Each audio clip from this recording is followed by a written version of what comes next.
and welcome back to Dancehall Masterclass. And today we'll talk about drums and percussions and stuff like that. So, not really waste too much time talking, let's get straight into it. Let's get a quick refresher on the track that we're working on right now.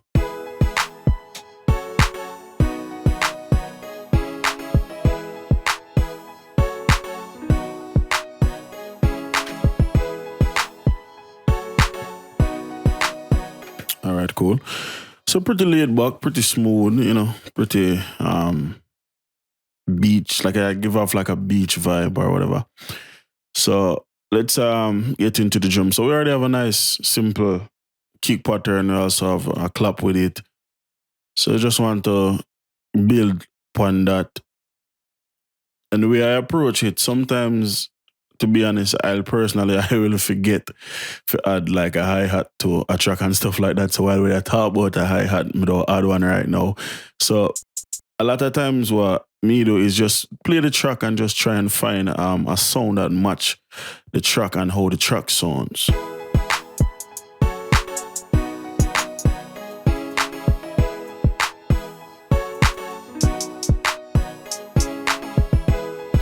Yeah, and I'm liking this one.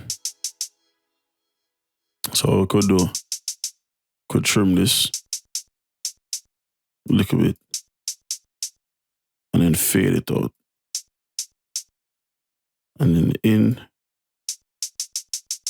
Cool.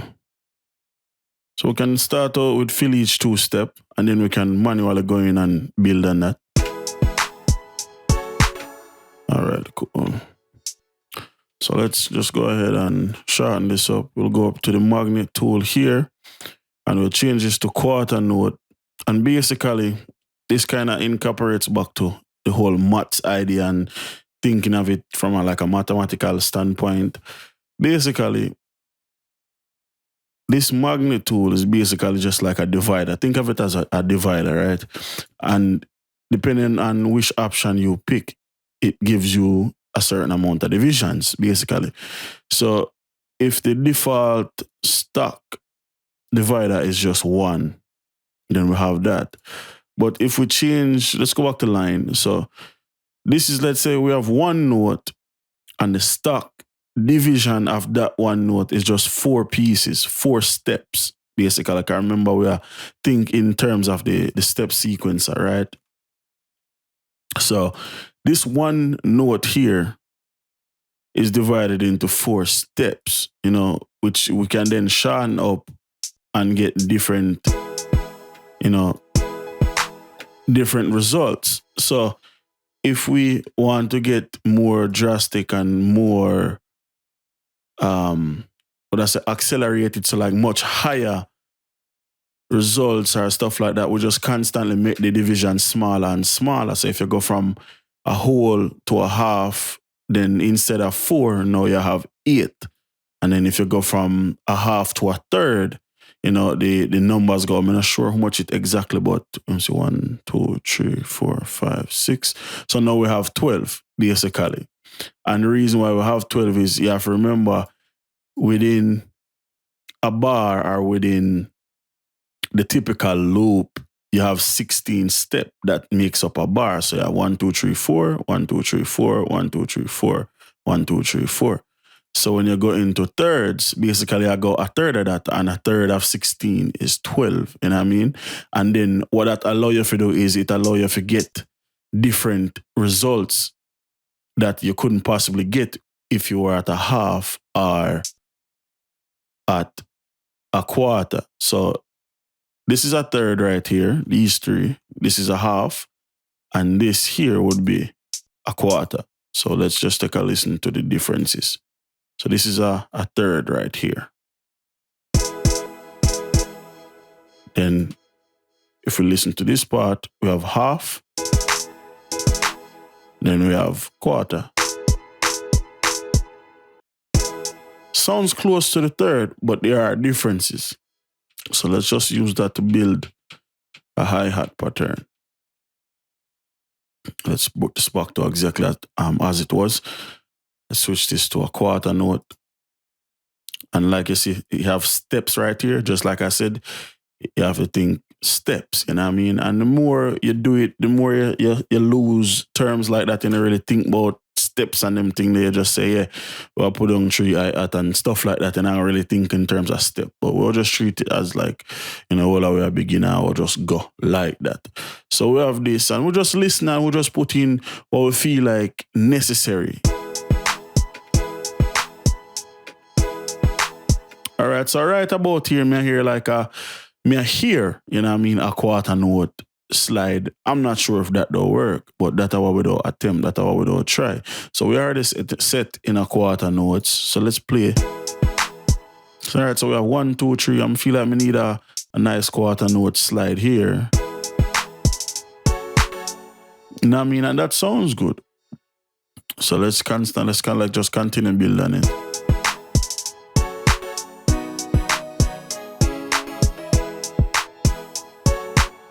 All right, right around here, because while me play it, in my head, me just formulate ideas, and this is the stuff we have to do. The thing is getting it from your head into FL Studio. That is the issue that a lot of people have.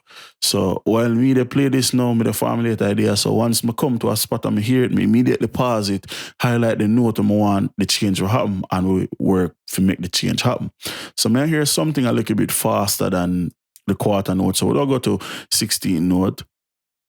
We'll put a chop here.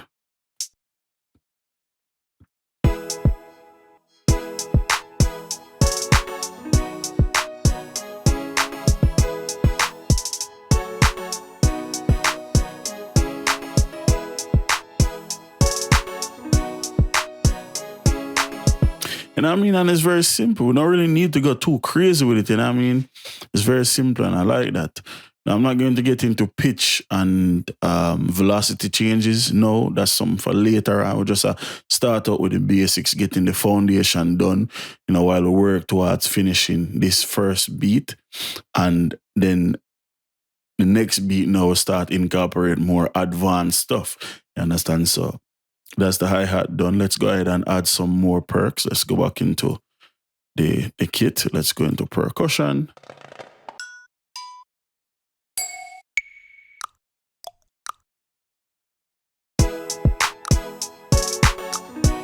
Cool. And what I'm doing here is I'm just literally just playing the track and just pressing the percussion just to see where, you know, it might fit.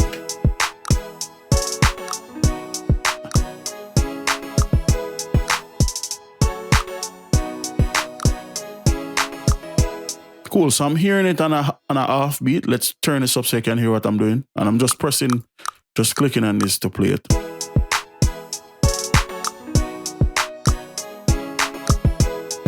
You know, so just kind of a half beat for the clap. So where would you put that? Basically, the clap is here. If this is on a half beat, then we know it's not going to fall on the same note. So we could put it here, but that wouldn't probably sound right. No, that's a little too fast. So you just keep moving. And there we go. You find it's like a little bit over. And these are the type of stuff where you just come with time.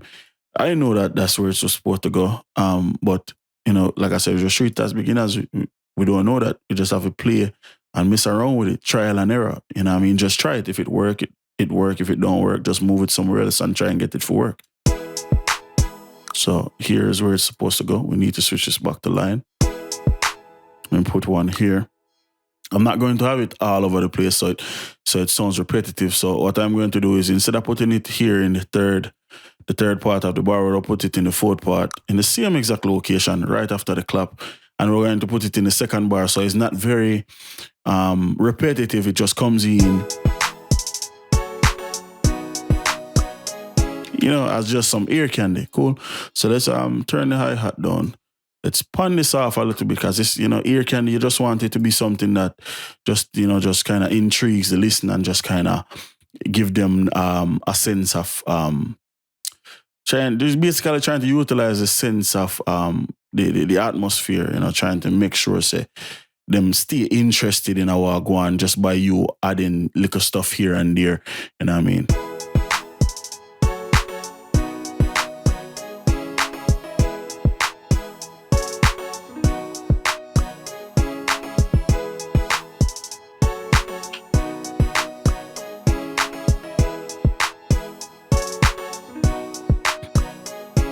Cool. Let's go ahead, get some other stuff.